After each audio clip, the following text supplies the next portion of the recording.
My wife and I have a 2-year-old son and have been married for 4 years. Our anniversary was a month ago and we found a nice, secluded cabin on Airbnb and rented it out for a long weekend getaway. My wife asked her parents if they would be willing to watch our son and they agreed as long as we dropped him off at their house. That worked for us since it was on our way anyway. I was raised Lutheran and my wife was raised Catholic, but neither of us currently go to church and have not had our son baptized. My Mill knows this and hates it. She thinks our son needs to be baptized or he will burn in hell. She's that kind of Catholic. So we go on our trip and when we pick up our son and ask how the weekend went, Mill says everything went fine and that she has saved my son's soul from the devil. I ask her what she meant and she says she had our son baptized that morning at her church. I tried my best to keep my cool so I didn't scream at Mill in front of my son, but I pretty much grabbed my son and left. On the car ride home I was fuming and told my wife as calmly as I could that this would be the last time her parents have our son unsupervised. She tried to downplay what her mom had done but I told her we need to wait until we get home to talk about it because I'm not fighting in front of my kid. When we got home and had a chance to talk about it, things got heated. I told my wife I no longer trust her parents with our son and that if they did something like this behind our backs I can't trust them to respect our wishes as parents in the future. I said this was a huge breach of trust and I will forever look at her mom differently. She continued to try to defend her mom saying that she was only doing what she thought was best for her grandson. She even downplayed it by saying that it's just a little water and a few words and we don't go to church anyway so what does it matter? I told her that under no circumstances will I allow her parents to watch our son by themselves again. I said that we can still let them see their grandson, but only if we are present. I also said that if she doesn't see what the big deal is with this situation, that maybe we aren't on the same page as parents and maybe we need to see a counselor. She started crying and said that this isn't the kind of decision I get to make on my own and I'm an idiot for trying to tell her what kind of relationship her parents can have with our son. I told her that I no longer have any trust or respect for her parents and that I don't know if there's anything they can do to repair that. I told her I don't care if that makes me an idiot, but what her parents did was unforgivable in my eyes and they put themselves in this position to lose privileges with our son. She's been trying to convince me to change my mind for the last month, but I'm not budging. To me this is a hill I'm willing to die on. Not the idiot. That was a huge breach of trust. Nothing religious should be done unilaterally either by the parents or in this case, grandparents. I do agree that counseling would be a good avenue for you both to get on the same page. Also apparently you're in a hole for telling her that her parents can no longer see your son unsupervised but they aren't idiots for the unauthorized baptism? What? Does your wife not realize the second your kids are old enough to understand words, their grandma is going to be scaring the hell out of them with threats of hell? Indoctrination happens young for a reason. Scar their little minds with fire and brimstone, and sit back. It's insidious. Religion shouldn't be taught to anyone not old enough to critically think, but then, that is the point. Not the idiot at all.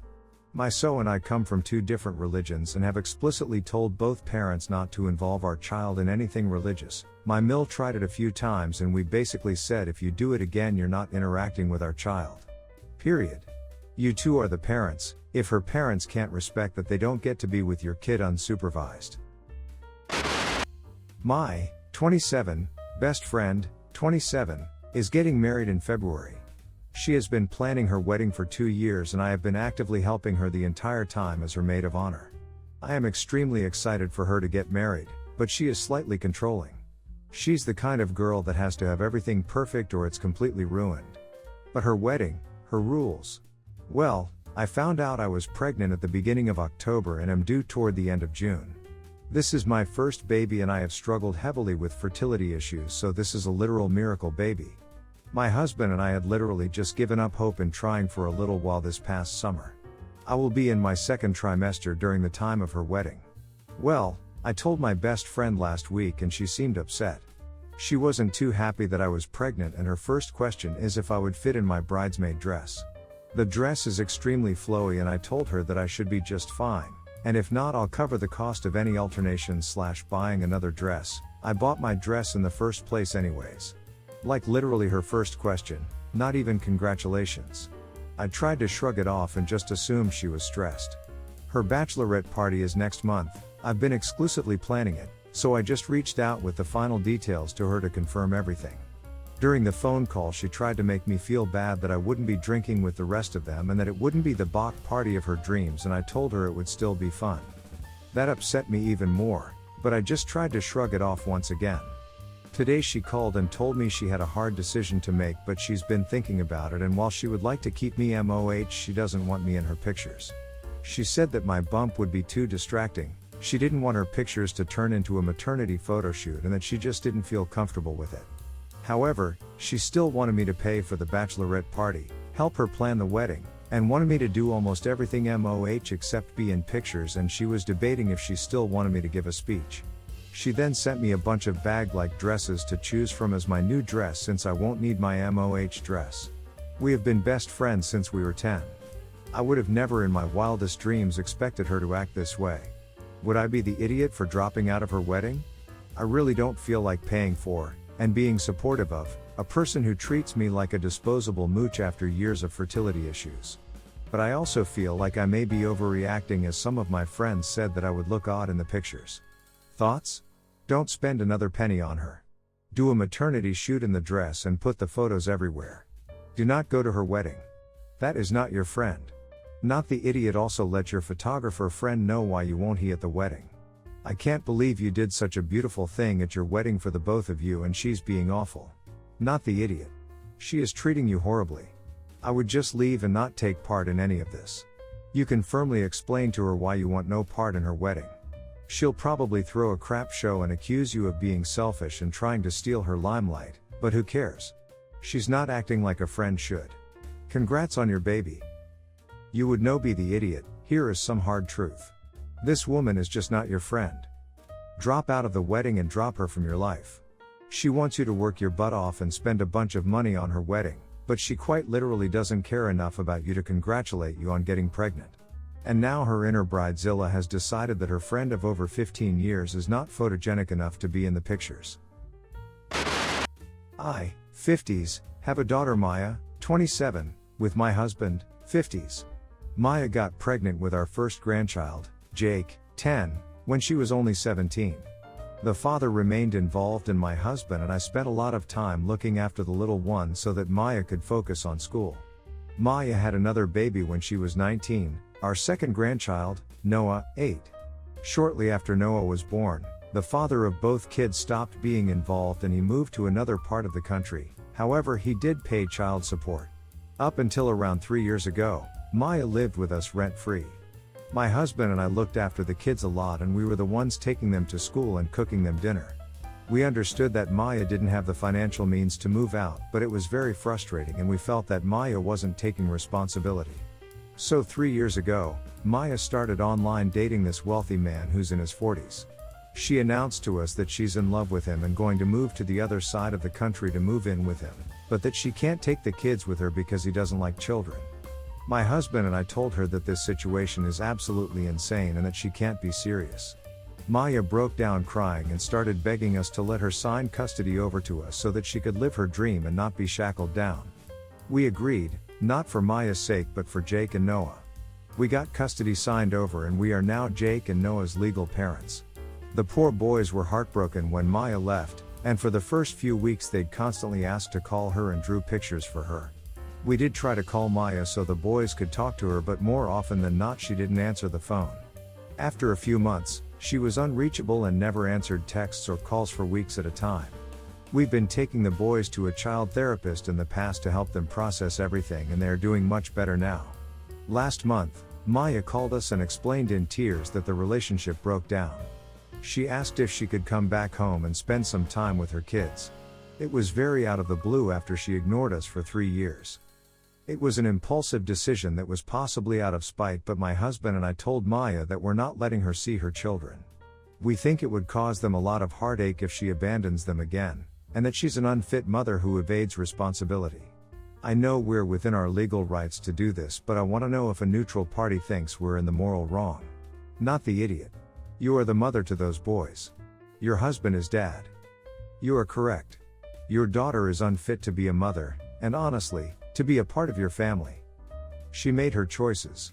You and your grandsons were not what she chose. Unless she shows actual change, proves she's doing well and making consistent efforts, Keep those grandbabies away from her. She needs to do the work. Not you. Not the boys. In fact, you're the complete opposite of an idiot, here. You're protecting those boys when she refused to do so. She made the decision to abandon them, and you are making the decision to protect them from her possibly doing it all over again. I'm sure it can't be easy, but it's definitely the right thing to do. The child therapist may be some help deciding how to handle it. Maybe you could set up some supervised visits. I don't think I would let her move back in and be there full time. She already picked a man over the boys. It seems likely that she would disappear again. The boys probably want to see their mother and might have a lot of anger toward you, later, if you completely deny her contact. My daughter and her husband have recently announced their fourth baby in a small little family gathering I hosted. I know I should be excited and congratulatory, but I'm really not. I just felt exhausted the moment she announced. Context: my daughter and her husband aren't really well off financially, so they regularly drop off the kids with me since they can't afford daycare. Of course, I don't mind watching them, but problem is that they'll pick them up quite late than the agreed time, so like I say 9, but then they come at 1. Sometimes it feels like my grandkids spend more time with me than them. They also rely on me for money as well, but I'm not sure if the money I send them is being used on my grandchildren, as I've seen them buy new stuff for themselves after I give them money for something relating to the kids. There's a lot more I can rant about, but it just feels like it's just gonna be another child for me to take care of, and I just can't force myself to be excited anymore. I honestly think they should have stopped at 1. Well, my daughter noticed my lack of a noticeable reaction and asked me if I'm happy to be a grandma again, and I honestly blurted out again, "Really? I didn't mean to," but she didn't take that well and said I was a horrible person for not being excited for her and for getting a new grandchild, and the whole room just became tense after that. Me and my daughter haven't talked much since, but she still drops off the grandkids.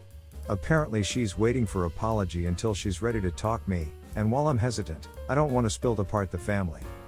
Am I the idiot? Not the idiot, but you made me think of the old expression, no one can take advantage of you without your permission. Your daughter can have as many children as she likes, but if she's not respectful of your time or is using your money in ways you don't like, you can just say no. You need to set boundaries. Tell her you love her but cannot be a full-time babysitter. You are not a bank and cannot continue to give them money. You will be there for emotional support and will never stop loving her or your grandkids, but things need to change. She will not be happy, but in the long run everyone will be in a healthier place. Sounds like you need to set some, strictly adhered to, boundaries, both of time and money. They pick up the kids at the agreed to time or they find another sitter. You'll pay a bill for them, not credit cards, or buy specific limited, reasonable things for the grands but no free cash, etc. Stick to your guns. And good luck. I, 28, have been married to my husband Peter, 28, for 5 years. Shortly after getting married we went to France and it was such an amazing time, but that's the only time we have ever traveled. I've always wanted to go to Japan and brought it up countless times, but Peter has always been reluctant at best. He's given a couple reasons over the years, but it being a drastically different culture than what we are used to and money have been the most recurring.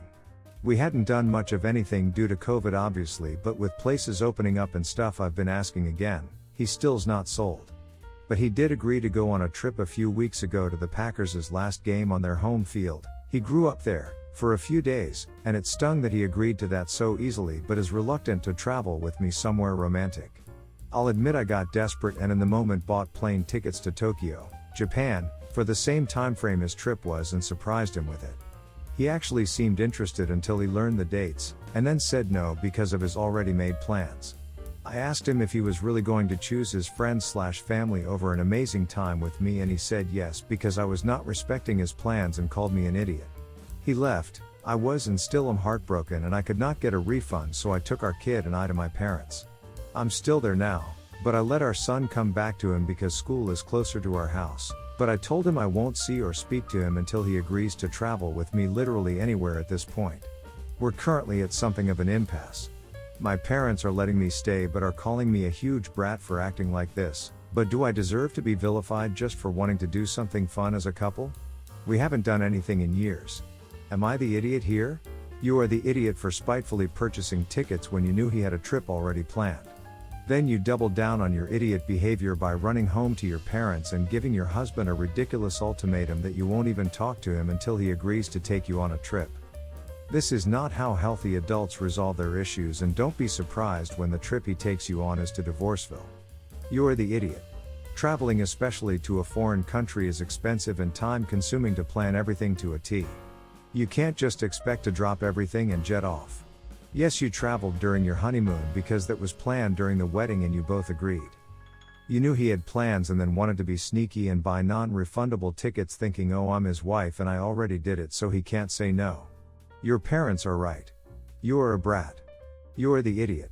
Do you have any insight at all into your family's budget? Can you guys afford to go to Japan? If so, are the other trips your husband would rather go on than to Japan that you are ignoring? It sounds like this is a total lack of communication of preferences and budgets.